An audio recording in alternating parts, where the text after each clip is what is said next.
Welcome to the Sales Lead Dog Podcast, hosted by CRM technology and sales process expert Christopher Smith, talking with sales leaders that have separated themselves from the rest of the pack. Listen to find out how the best of the best achieve success with their team and CRM technology. And remember, unless you are the lead dog, the view never changes. Welcome to Sales Lead Dog. On today's episode, we have joining us Larry Gordon. Larry is the Managing Director of Emtec. Larry, welcome to Sales Lead Dog. Hey, thanks for having me, Chris. And it's good to be here and speak with you today. Yeah, I'm excited to talk with you, Larry. Tell me a little bit about your current role in Emtec.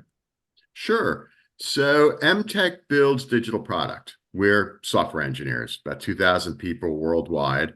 And if you're using Zillow, you're using something we built. If you're in the logistics business or healthcare business or financial services business, you're probably on an application that we worked on along with our clients. And we love to build stuff. We're engineers and we use the latest and greatest technologies, including AI these days, to build applications that our customers use to create revenue and help their customers. I've had a little bit of name dropping on this show, but you just dropped a big one, Zillow. That's really cool. We've worked for Zillow for many, many years. We built Zillow and keep building. Now they have a great team, great leadership. You know, it's them. But yeah, we got our engineers cobbling away. Oh, that's awesome. That's a terrific site. I mean, you guys did an amazing job. That's really, really cool. Thanks. Yeah. So Larry, when you look back over your career, and if you get a chance, be sure to check out Larry's profile on LinkedIn so you can see what I'm talking about here. What are the three things that have really driven and led to your success? So I love identifying good opportunities, a good product or a service at an inflection point in the technology industry. I like that. It makes things a lot easier. It makes it easier to recruit salespeople. It makes it a lot easier to market it. It makes it easier to deal with customers. And it's exciting to me. It's why I'm in the tech business. I've had great CEOs. I've had Kumar Mahadeva at Cognizant, founder and CEO of Cognizant. I've had Raymond Spencer at Canbay and Capgemini. I've had Jerry Cohen at Information Builders and several more. But, you know, in terms of founders and CEOs and chairmans, I've had really close relationships with them and loved working with them and kind of, you know, learned a lot and want to model myself after them. I'll never have the careers they had, but I like to do the kind of things they do. And they teach a lot about leadership. And leadership comes down to doing leadership things as opposed to being a leader is one of my themes. Awesome. How do you know, when you have a CEO like that or someone that's really standing out, that truly is a level, you know, that level above what I would call a typical CEO, what advice do you have for someone to say, like, how do I cultivate a relationship with that individual so I have those learning opportunities? Offering to do things for them that are really useful. And in my case, it's about driving revenue. Yeah. I became a CEO myself later on because I like doing startups. And I do two things. I do kind of the cold start. It's a new company and we need our first customers and then scale it. And a restart, a company that hasn't maybe sold to a new customer in 4 or 5 years and needs to figure out how to do that again. So I love doing that. And how I've been useful to them is I generally say, I can do this and, you know, be accountable for it and get it done and spend the money the right way. And I've noticed, you know, CEOs that are super successful aren't highfalutin. You know, you might see them on MSNBC and CNN and the cover of Forbes or whatever, but mostly they're really down to earth. It's like, I need more sales and I need more profitability and we're spending too much money. And is the customer happy with that? Is it doing what it's supposed to do? I mean, it's really basic questions of why and how and can you? So get the answers to those. and I found I've been able to be successful. That's awesome. Did you want to be in sales at the beginning of your career? Or, what was your path into sales? Yeah, I did. I always wanted to sell things and market things, and I wished I could build things. And I built companies, and I built sales models and marketing models, and I built things that involved a lot of moving parts with complexity around process and product. But I'm not much of an engineer. And at the beginning, you kind of see, am I good at engineering? And there's a lot of people who are a lot better, but I was okay at sales and marketing, and I like doing that. So I'd say, yeah. And from the very beginning, it was a little eat what you kill. It's like, well, we have a company here. We better sell something, because that's where the money comes from. I had a great CEO, Marty Lepselter, in the tech business. And he said, there's only a few ways to get money. You can sell something, or you could get investors, or the government could give it to you. Like, let's go get some money. It was really basic. Yeah. It was that easy. Just let's go get some money, right? Find some money, Larry. Yeah. Yeah, I've just got it in my closet over here. Let me go get it. Yeah. Not a problem. What was that first job in sales like for you? Was it what you expected, or were you surprised by, your expectations were very different from what you thought they would be? My expectations, actually, it was just like I thought it would be in terms of selling things. Like, we had a digital agency at the very beginning, and selling customers on that. I mean, I loved it. It's fun. I love working with my customers. They're my favorite ones, people to work with. So selling that pretty much met my expectations. And I was dealing with people I liked. Not everyone bought, not everyone was a good guy or gal, but I got that. When it scaled up huge at Cognizant, that was different than originally I thought it would be. It was much more complex, and people's motivations and what people want out of you and want out of things and how they behave, and much more complex than I thought it was going to be. It was pretty obvious to me, as I've kind of indicated, let's go sell something, keep the customer happy, and they give us money. It became not that, which if you go back to kind of lean training, it should be that. But you get into some of these big organizations. I mean, it can be very different. It takes a lot of different skills and a lot of different people to sell something and manage a customer in the process. Yeah. And the tools got much more, you had to have a tool capability. Right. Not that the tools answer much. And I think we get into tools a little later, but adding the tool layer on top of that adds as much complexity as it does solve problems. Right. Would you consider yourself to be naive in your the early years of your career? A little, yeah. I mean, I just didn't know the lengths people would go to for stuff. Yeah, I can relate to that. I always thought, like, hey, I'm going to treat people the way I want to be treated, and they'll do the same thing for me. That's a hard lesson to learn when, like, you realize, a lot of people are just in it for themselves. And you learn that lesson. And then if you're pretty good, you can figure out which is which, because there are people who are like that. Yeah. And believe me, they're lifelong friends. Yeah. Yeah.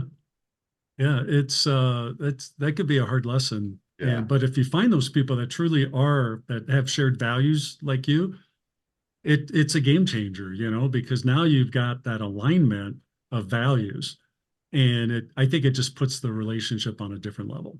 Yeah. It's a really nice way to say it. Yeah. So let's talk about your shift into sales leadership. Was that a deliberate choice by you to go into sales leadership, or was someone tap you on the shoulder and say, Larry, we want you to do this? Someone tapped me on the shoulder.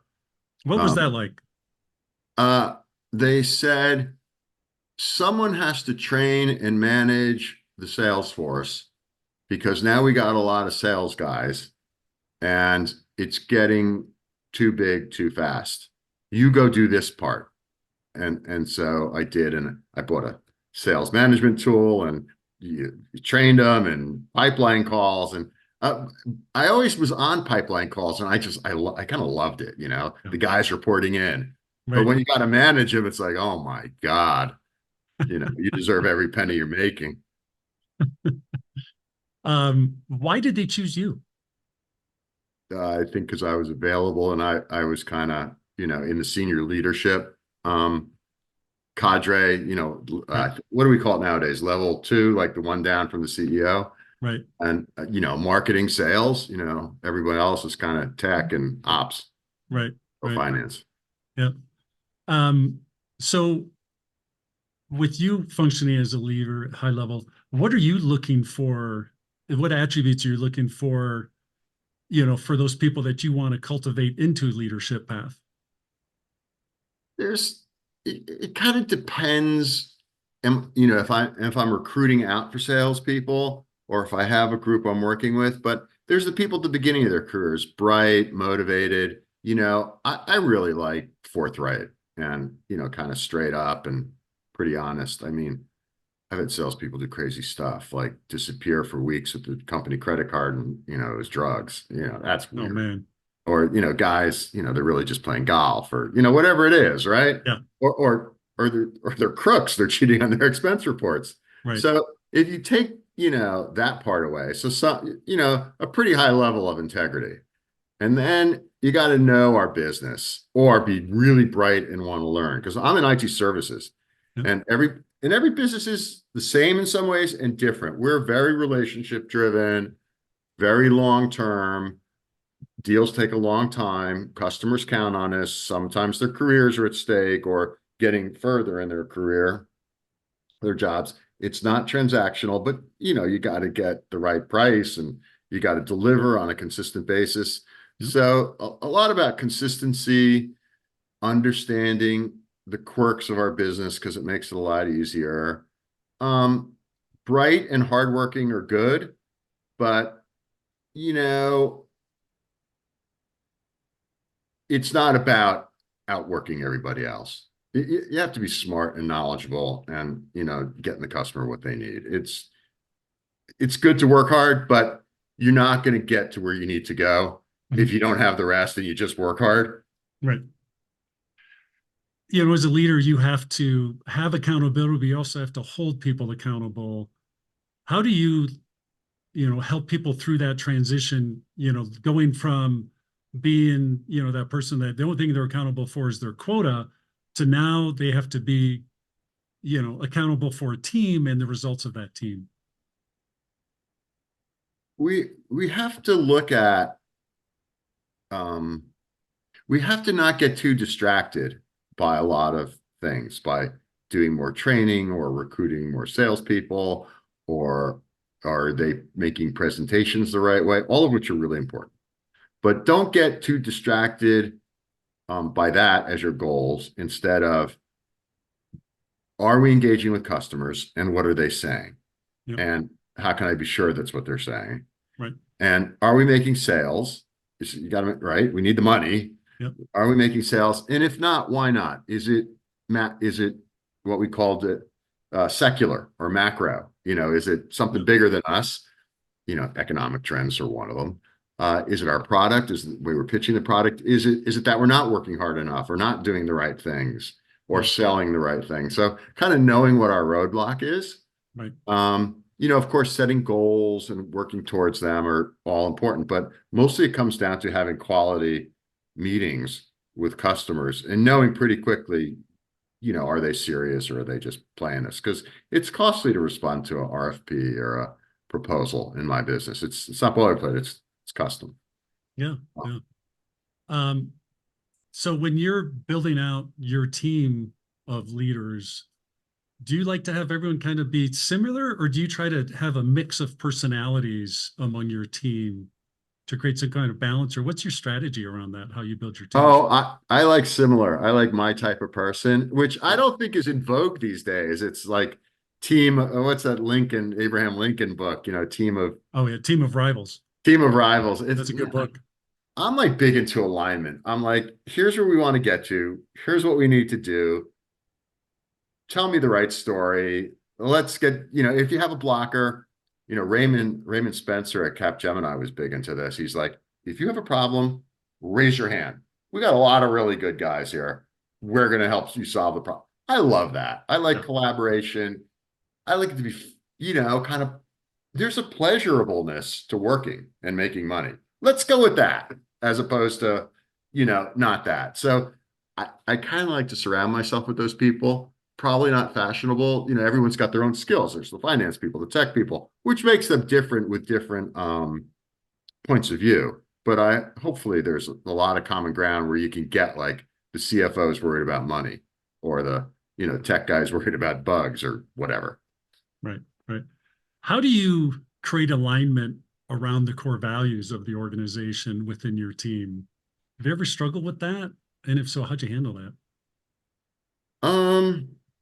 There's an old saying, it's easier to change people than change people.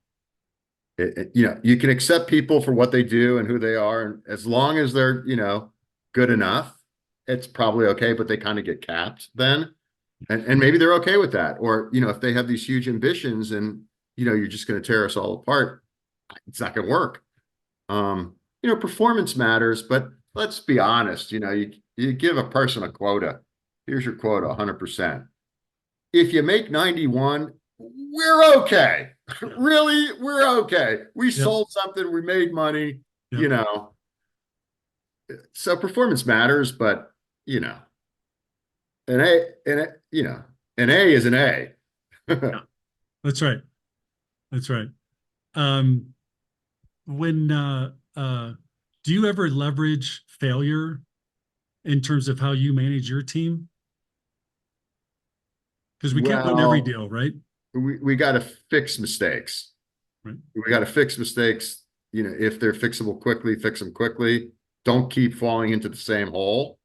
But I've always been like, I don't want to learn from my mistakes. I want to learn from the other guy's mistakes. It's like, let's see what mistakes that guy's making and like try not to make them. And because we'll make enough on our own. No, it's better not to fail, believe me. Yeah. But fix it. It's part of the deal, right? When, even you think you've done everything right, you still lose deals. Oh, yeah. Yeah. And there's various reasons, but, this is the tech industry in the 2020s, right? Yeah. There is a lot of smart, ambitious people in this. It's super competitive. Right. And people are filling niches and specific needs, and they're quick to see that. It's not easy. So you're not going to roll people like in the 80s. Right.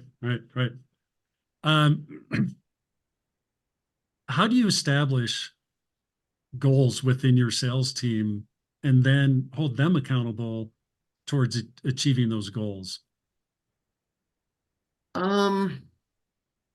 This might also be a little out of favor these days. We kind of start back from what do you think we can do? Because I work, for a lot of companies that seek to go public or want to go public. It's like you can't make up your goals and tell the investors. What do we think we can do, right? And as a salesperson or a sales team, like, hey, how much money do you need to make? All right, let's start with that. Let's be realistic. And then let's start from what does the company need, and hopefully we haven't promised someone something unattainable, but you want to stretch a little bit. So let's start with what's real. And then how do we get there?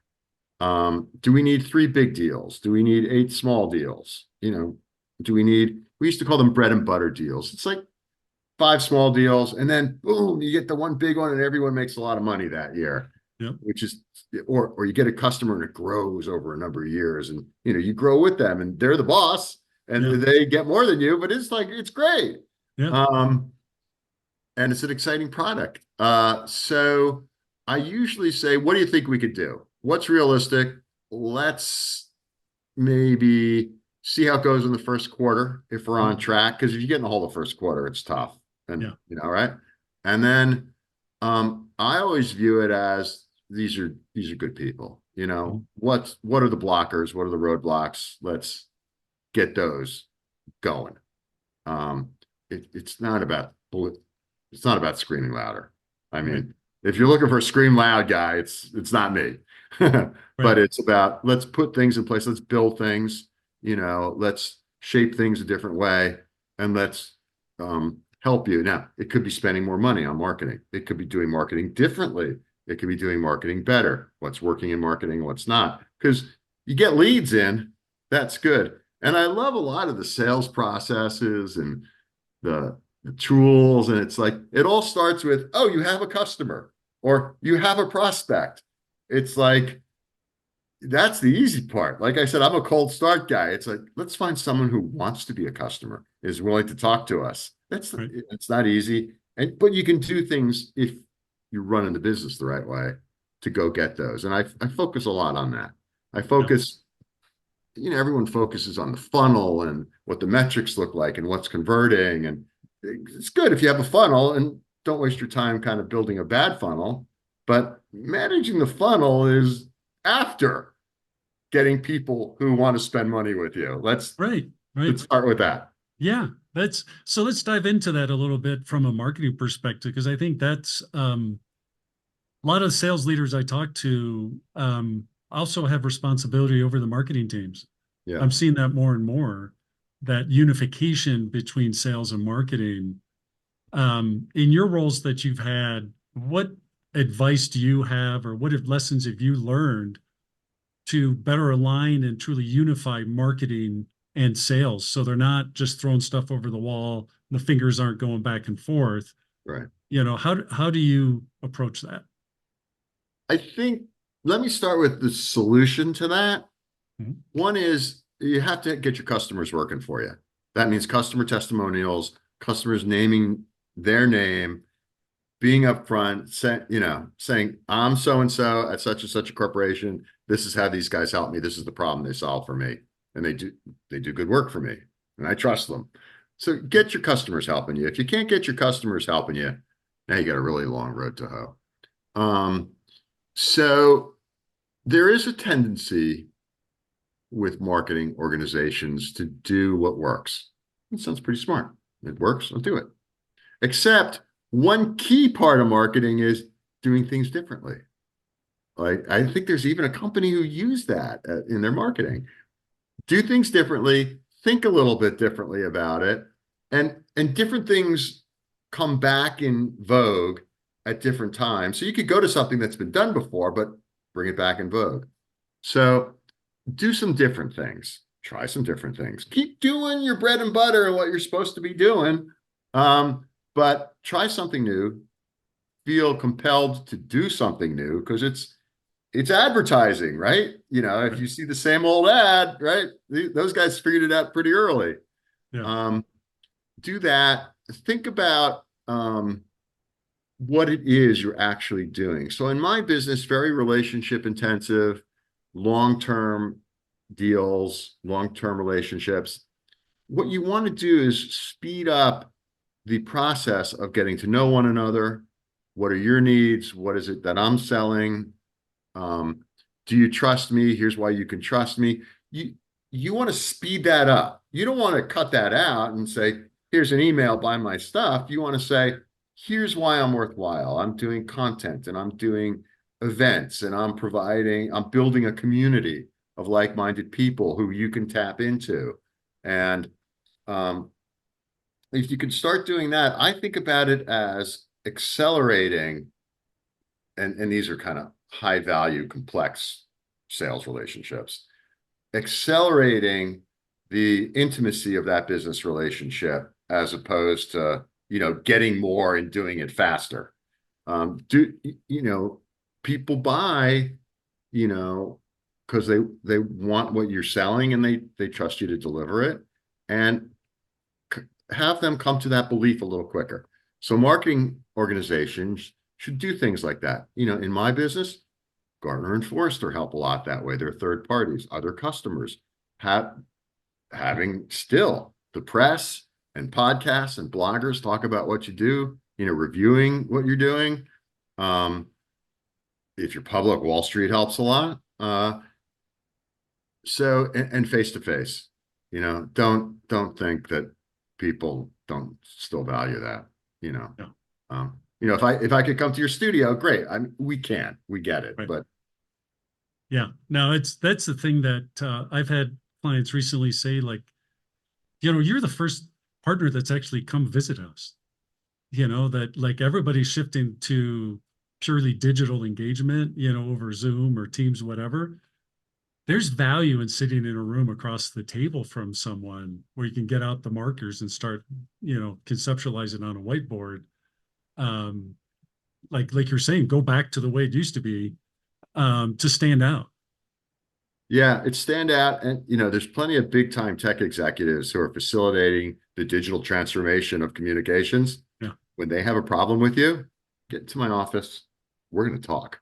It's not over Zoom. No, it's not over Zoom. They want to see you sweat. Yeah. Or smile. Yeah. So you talked about speeding up the relationship with the customers. You can't really control that, can you? Because customers are going to engage with you how they want to engage with you. So how do you truly try, you know, accomplish that, speeding them up, you know, that engagement with the customer or prospect? Well, it's not about kind of having them sign a contract faster or getting them materials faster. It's about ultimately when it comes time to sign a contract and kick off the business engagement, in our case, the software engineering engagement, that you've ticked off all the boxes of these guys are really competent. I'm confident it'll be successful. If there are mistakes, they're going to swarm it. They understand me and my business and my needs and my goals. I understand Larry's needs and goals and what he has to offer. So it's about speeding up the pre-sales process of, oh, I've just met you. Oh, this is a great event you've put on for me, or a great webinar, or a great piece of content, or, oh, I've talked to someone in your community, you're, you know, a customer. And you speed up the point from, I don't know you, to, you know what? If I have this problem, I'm really happy to call you and engage with you to, you know, negotiating. You know, clearly they're going to bring in other people too. But, you know, if you could reduce that from, you know, 5 years to a year by providing more value along the way. Hey, did you know Google is doing this? You know, with artificial intelligence, you could save money and get your product to market faster with less work, which means less of my engineers billing to do it. But I'm good with that because you get a successful product and you like what I'm giving you. Let's go. If you could shrink it from 5 years to a year, that's huge value. You know, you're not gonna, like I say, you know, these are grown men and women we're dealing with who are successful. Yeah. You're not gonna like browbeat them Right. into doing business with you. No. They're not gonna forget to call you back if they want something. You know, Right. they're Right. confident. Yeah.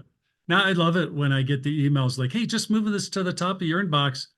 To me, that's like, you know, you're just helping me identify what I need to delete out of my inbox when you do that. Because if I didn't respond to the first time, sure as hell not going to do it the second time. Right. Yeah, you're spot on.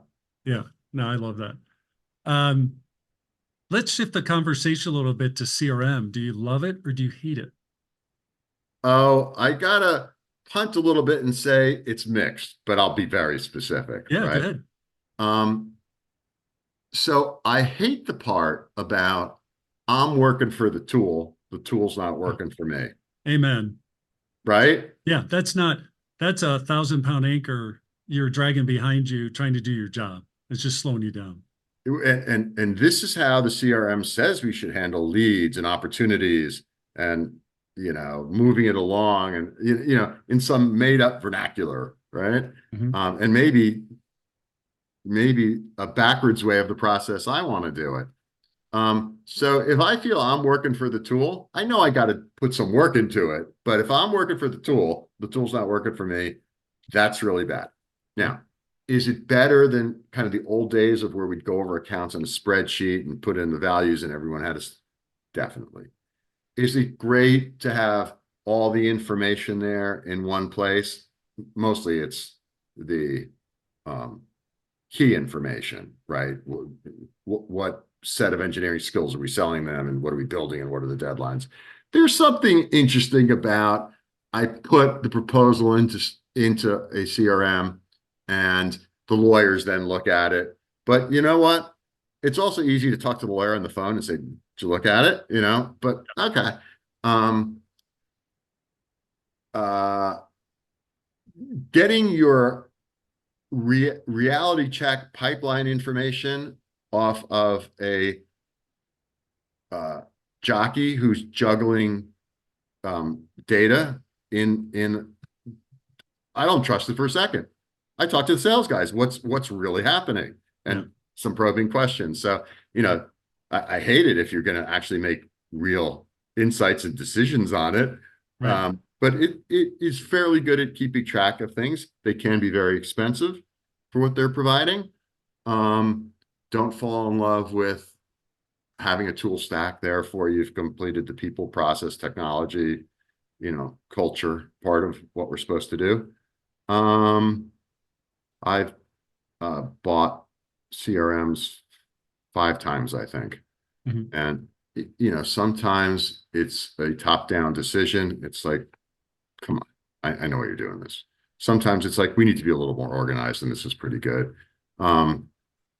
Sometimes people struggle with the technology and it becomes an excuse. Then you have to hire administrators to run the technology, and that becomes pricey and kludgy. So, yeah.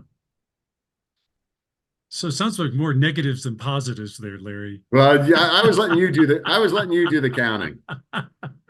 That's all right. That's the world of CRM. It still amazes me in this day and age how many companies struggle with CRM, especially when it's that top down, hey, we need this and this is what we're going to use. And I need these numbers. I need these reports, these dashboards, whatever. And then it just becomes about like every Friday, hey, I need you to get your numbers in. So the dashboard's, updated for, so-and-so because they want to see their numbers.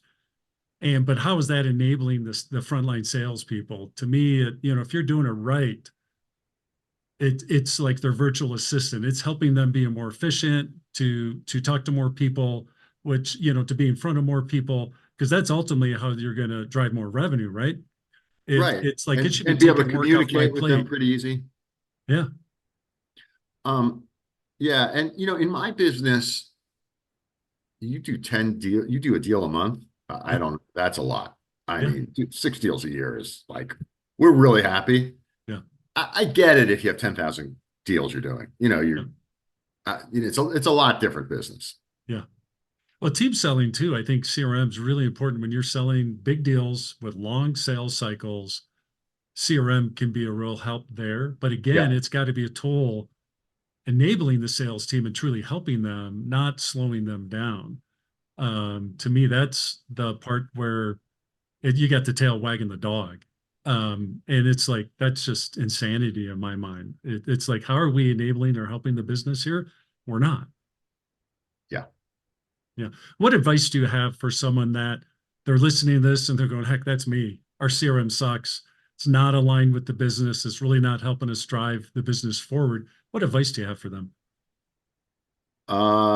Well, in lean training, which is, manufacturing, industrial engineer training, you got to walk the Gemba. Let's talk to salespeople and see what they need. And let's maybe slim it down, because there's a lot of good stuff in there, the collaborative aspects of it. And I don't just mean teams. I mean, people being able to see documents and share things along the deal cycle. Walk the Gemba, talk to the salespeople. It's like, what do you hate? What do I, as a CEO or leader, what do I need? What do I really trust? We do at Emtec, we do re-engineering of CRMs. So it's a good business for us. Yeah. And, make it lighter. Yeah. I've used some that are lighter, and it's like, yeah, I get it. And it's not very expensive, and it's helping me with what I need help with. Yeah. Now I love that, making it lighter part too, because that we see that a lot too, where I've seen CRMs, I'm not kidding you, had 300 fields on their opportunity. Like, what in the world are you going to do with 300 data fields? Who even knows what's supposed to go in each of those fields?